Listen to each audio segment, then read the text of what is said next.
Hi guys, what's up? It's your girl Charla from That Girl Cooks Healthy. Today I'm going to show you how to make some Caribbean style curry shrimp. This one is great for anybody who is a seafood lover.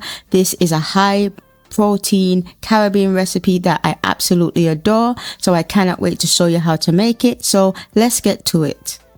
So these are the ingredients that you're going to need. So you're going to need some shrimp. So you want shrimp that is uncooked and raw. So the shrimp that is uncooked and raw, that is the gray variation of shrimp. I don't recommend using the cooked shrimp because I find that it's very easy to overcook it and the texture is quite rubbery. So I always recommend using shrimp that is uncooked.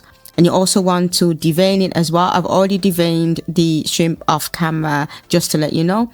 You're also going to need some coconut milk. So I have full fat coconut milk, some olive oil. I have my all-purpose seasoning and my curry powder. Both of these are homemade and I will put the link to that in the video as you're watching it. You also need some bell peppers. Any color bell peppers will do. I have green and red ones, a whole Scotch bonnet, some thyme, scallion, onion, and garlic, some tomato paste, a small amount of paprika and black pepper and pink salt. Also, while I have you here, I do have a 3-day Caribbean guide. So for anybody who is from the islands or just likes Caribbean food and you're looking to lose weight or just try to stay on the healthy side of things, I do have a 3-day guide that you guys can access, and I will put the QR code in the video so you can access that yourself and download it and read through it, and hopefully you'll find some benefit to it.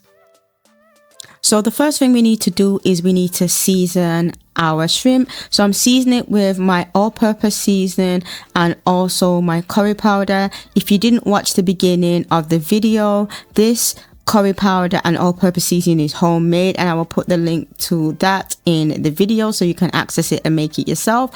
And then all we need to do is we just need to marinate and just coat the shrimp with the seasoning. You'll notice that I'm using gloves because the curry powder does stain, so I do recommend using gloves. And the good thing about this recipe is that you don't need to leave it to marinate overnight, so you can pretty much use the shrimp straight away. So once I've seasoned it, I'm just going to put it to the side. So as you can see here, I have a large frying pan and I'm just pouring in some olive oil, and I actually have the heat on medium low. So the next thing I'm going to do now is I'm going to add some of the curry powder, and what we're going to do here is a term that we use. It's called burning the curry. You're not actually burning the curry because it's not on high heat, so it's not going to burn. What you're actually doing here is you're just cooking the curry for about a minute or so, and this just helps to enhance the taste of the curry and also helps to release the flavor. So now that we've burnt the curry, it's time to add our base ingredients. So that is the onion, garlic, and scallion. So what we're just going to do now is we're just going to cook them until they're soft and translucent. So that's just going to take a couple of minutes to get to that point.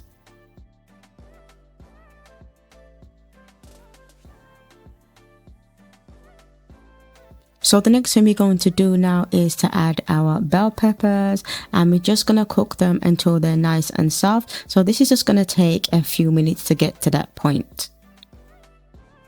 One thing I forgot to mention is if you're struggling to saute the base ingredients, it's okay to add a bit more olive oil to the pan. It's time to add the tomato paste, the thyme, paprika, all-purpose seasoning, and the Scotch bonnet, and then we just want to stir it in with the rest of the ingredients just to make you aware that this recipe is not very spicy. If you do want the recipe to be spicy, then what you need to do is you need to either slice the Scotch bonnet in half or prick it because the heat is in the membrane. So the next thing we need to do is to pour the coconut milk into the frying pan, and then we're going to bring it to a rolling boil.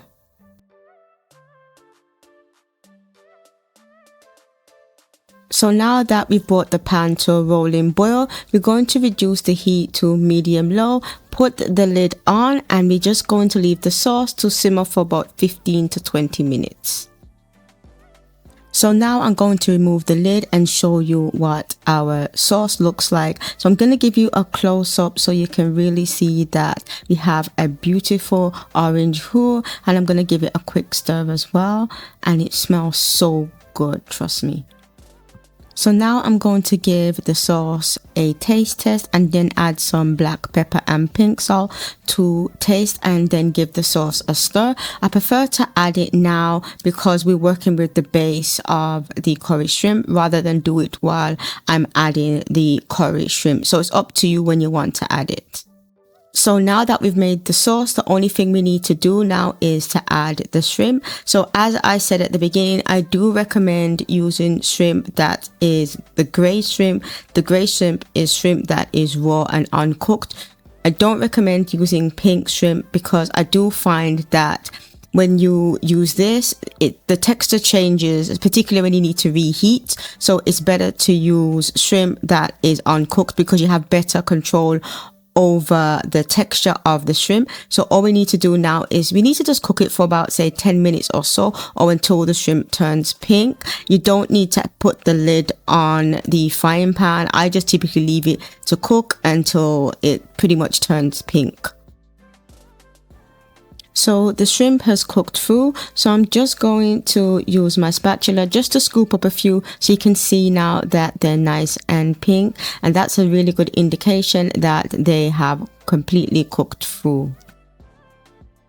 So the only thing we need to do now is to plate this up. So as you can see here, I have some cauliflower rice. I'm also serving it with some steamed greens, and then the star of the show, which is some curry shrimp. For those of you who are from the Caribbean and you're looking for something that's flavorsome and weight loss, if you're on a weight loss journey, I do have a 3-day guide, which I will post the QR code in the video. Also, this is a great recipe if you are low carb, high protein. It's a great alternative to serving it with the typical plain rice that we like to serve it with. So most importantly, please make this recipe. Don't forget to like, comment and subscribe, and most importantly, I will catch you on the other side.